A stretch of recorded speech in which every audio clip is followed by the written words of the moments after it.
Empat pria ini ditangkap polisi dari Subdit 3 Jatan Ras Polda Sumsel di tempat berbeda di Palembang. Mereka merupakan kaki tangan bandar judi online yang sudah lama diburu polisi. Dalam menjalankan aksinya, para tersangka mempromosikan website melalui media sosial Facebook pribadi.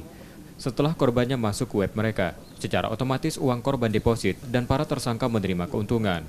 Operasi ini sudah lama dilakukan tersangka dengan salah satu bandar judi online yang masih dikejar polisi. Dari para tersangka, polisi menyita 6 unit laptop, uang tunai 5,7 juta rupiah, kartu ATM dan lainnya. Polisi masih akan melakukan penyelidikan bisnis judi online ini.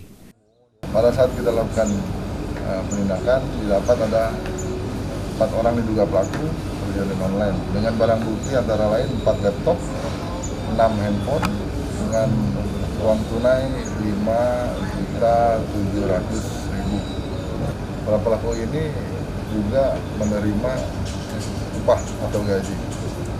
Di luar itu juga mendapatkan fee. Semakin banyak dia yang masang melalui dia atau member melalui pelaku ini, semakin banyak dia mendapatkan bonus atau fee. Kini para tersangka masih diperiksa dan ditahan di tahanan Polda Sumsel dan terancam hukuman 10 tahun penjara. Reski Oktora, Muklas Diferensial, Kompas TV, Palembang, Sumatera Selatan.